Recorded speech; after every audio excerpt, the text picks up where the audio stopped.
Yep. Okay, awesome. Hi, everyone. I am so excited to be here today. In this talk, I will be going over how to evaluate an LLM for AI risk through stress testing and red teaming. I lead the ML team at Robust Intelligence, which is a 50-person startup based in SF, and we're building an automated validation engine and firewall to manage and mitigate AI risk.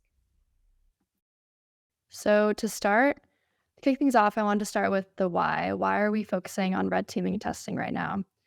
There is a huge need for independent third-party testing of models due to this major wave of generative AI.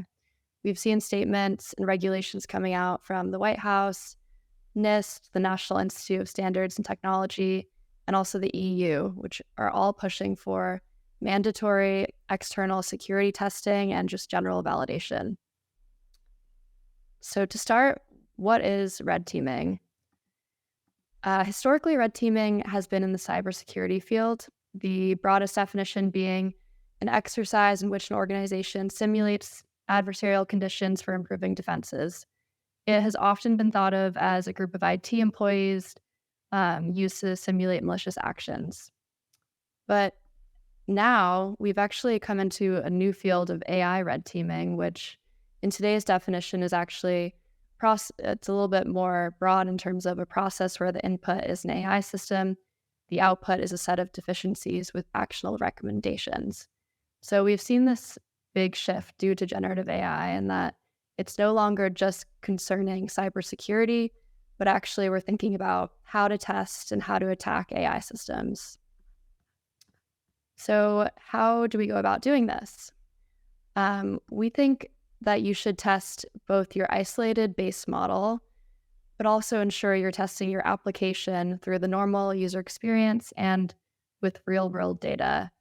You should test not just pre-production, but also continue to monitor and test post-production, especially if your company or use case is more prone to security risks and adversarial attacks, as these adversaries are always changing and improving. And finally, how to test. There are multiple ways to test, and I'll go into this more, but I think you should be doing both open-ended breadth-first search and actually doing more of that open-ended red teaming, and then also focus depth-first red teaming, which is like specific failures, specific data points. And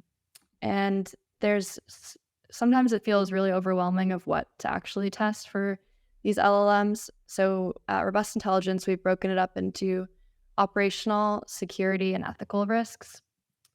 And you can see some common failure modes here. So hallucinations, inconsistencies, irrelevant answers or random answers. For ethical, we're thinking about harmful outputs, exclusiveness, and for security, there's the classic prompt injection examples, data privacy, supply chain issues, etc. And these are just a few examples, but as we know, there are so many. So one way to think about this is to automate what can be automated. I think about this as like a macro versus micro. So there's the open-ended manual effort, and I think there will always be some of this manual effort. And you can really think of this as the system level, looking at the cracks between components to find out where these failure modes lie. And then focused is more of like a unit test. So actually from the software unit test, we can have these automated tests to really probe the model. And the one thing for LLMs that we have to be really careful of for some of this automation is thinking about cost, because that can also be a big detriment. So think about automation, also make sure you're worried about cost too. So automated red teaming, we think of as solving an optimization problem. So given an existing data point, it's finding a close data point for which the AI model returns a slightly different response. And I think red teaming LLMs requires an even harder optimization problem because it's really, there's so many different responses that it's actually can be quite intractable. So now I want to give you some actual concrete examples of how we're kind of thinking about this automated red teaming into stress tests in our product and how I've kind of explored lots of different testing for open source LLMs that are out there and seen some failure points. And so from this, it's kind of an iterative cycle of doing that manual, creating a test from it, trying to automate it, and seeing how that works. So here's an example of a prompt injection attack test. We have a large library of different types of prompt injections, and here are testing adding a prompt injection, which is the red, into a user's input data in the context and the question. So you can see here that we have the original at the top, which is asking this question, and the model output is answering it. And then we actually add the prompt injection into the context and see, in this case, it's actually passing. It does not fall for the jailbreak succeeded answer. And then in the last example, we are adding it to the question. So kind of testing different points of the prompt. And then we can see that the LLM actually falls for this. It says jailbreak succeeded. And this is like a silly example, but you can think of how this can be quite detrimental if you're asking it to say certain things or maybe giving it a toxic language or false information.